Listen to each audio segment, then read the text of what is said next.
Tahukah Anda, ada satu malam di mana pemimpin sepertiga dunia menangis bersimpuh di depan seorang ibu yang sedang memasak batu. Malam itu, di bawah langit Madinah yang sunyi dan dingin, sebuah peristiwa besar terjadi. Bukan di istana megah, melainkan di selembar tanah gersang di pinggiran kota. Ini adalah kisah tentang tanggung jawab yang menggetarkan jiwa. Tentang seorang pemimpin legendaris yang gemetar menghadapi pengadilan Tuhannya. Umar bin Khattab, sang Amirul Mukminin, adalah sosok yang disegani oleh dua imperium besar dunia, Romawi dan Persia. Kekuasaannya membentang luas, namun di balik ketegasannya yang ditakuti musuh, tersimpan hati yang teramat lembut dan selalu gelisah. Setiap malam, saat rakyatnya tertidur lelap, ia justru terjaga, berjalan menyusuri sudut-sudut kota untuk memastikan tidak ada satupun jiwa pun yang menderita di bawah kepemimpinannya. Di tengah kesunyian patroli itu, mata tajam Umar menangkap sesuatu di kejauhan. Di batas luar Madinah, tampak secercah api kecil yang bergoyang tertiup angin gurun yang dingin. Umar seketika menghentikan langkahnya. Ada kehidupan di sana, di tempat yang sangat terpencil. Dan insting kepemimpinannya membisikkan bahwa ada sesuatu yang tidak beres sedang terjadi. Dengan langkah cepat namun senyap, Umar dan Aslam bergegas mendekati sumber cahaya tersebut. Semakin dekat, semakin jelas terlihat sebuah tenda kumuh yang berdiri rapuh di tengah gurun. Tenda itu tampak begitu terasing dari kemakmuran kota, menjadi perlambang kemiskinan yang tersembunyi dari pandangan dunia. Ketika Umar berdiri di dekat tenda, sayup-sayup terdengar suara tangisan anak-anak yang lirih, namun sangat menyayat hati. Itu bukanlah tangisan biasa karena manja, melainkan rintihan menahan rasa lapar yang teramat sangat. Setiap isakan mereka seolah-olah menghantam dada sang khalifah dengan kekuatan penuh. Umar mendekat dan melihat seorang wanita tua sedang duduk di depan tungku api, sibuk mengaduk sebuah kuali air yang mendidih. Di sekelilingnya, anak-anaknya terus menangis tanpa henti. Umar dengan sopan menyapa wanita itu, bertanya mengapa anak-anaknya menangis begitu pilu, sementara ada makanan yang sedang dimasak di atas tungku. Dengan suara bergetar, menahan kepedihan, wanita itu mengungkapkan kebenaran yang mengerikan kepada pria asing di hadapannya. Ia menjelaskan bahwa tidak ada makanan sama sekali di dalam kuali itu, melainkan hanya beberapa butir batu dan air.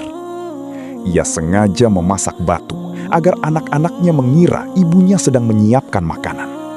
Hingga akhirnya mereka kelelahan menangis dan tertidur karena lapar.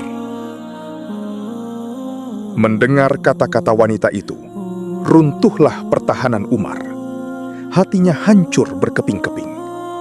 Air mata mengalir deras, membasahi janggutnya yang lebat. Kata-kata wanita itu bagaikan petir yang menyambar jiwanya. Umar merasa bahwa dialah orang yang paling berdosa di hadapan Tuhan, karena telah membiarkan kelaparan merenggut kebahagiaan keluarga miskin ini. Tanpa mengetahui bahwa pria di depannya adalah sang khalifah sendiri, wanita itu menumpahkan seluruh kepedihannya. Ia mengutuk sang pemimpin, menyatakan bahwa Umar telah melalaikan mereka. Ia bertanya, bagaimana mungkin seorang pemimpin bisa tidur nyenyak di istananya, sementara di pinggiran kota, rakyatnya harus membohongi anak-anak mereka dengan memasak batu agar bisa tidur? Tanpa membuang waktu sedetik pun, Umar berbalik dan berlari sekencang mungkin kembali ke pusat kota Madinah, menuju Baitul Mal, gudang penyimpanan harta dan pangan umat. Di dalam pikirannya hanya ada satu hal. Ia harus segera menyelamatkan anak-anak yang kelaparan itu sebelum ajal menjemput mereka karena kelalaiannya. Setibanya di Baitul Mal, Umar segera mengambil sekarung besar gandum dan wadah berisi minyak samin. Ketika Aslam melihat tuannya bersiap memikul sendiri beban berat itu, ia memohon dengan sangat agar membiarkan dirinya yang membawanya. Namun, Umar menolak dengan tegas, menanyakan apakah Aslam sanggup memikul dosa-dosa Umar di hari kiamat nanti.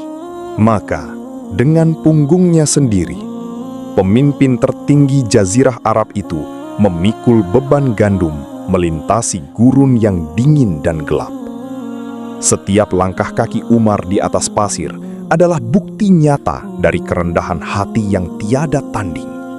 Sebuah pengingat bahwa kekuasaan bukanlah tentang kemegahan, melainkan tentang pengorbanan dan pelayanan tanpa batas kepada rakyat. Sesampainya di tenda, Umar tidak sekadar menyerahkan bahan makanan tersebut. Dengan tangannya sendiri yang mulia, ia menyalakan api, meniup kayu bakar hingga asapnya mengenai wajah dan janggutnya, lalu memasak makanan hangat untuk keluarga tersebut. Ia ingin memastikan bahwa makanan itu segera siap untuk disajikan kepada anak-anak yang telah lama menahan lapar.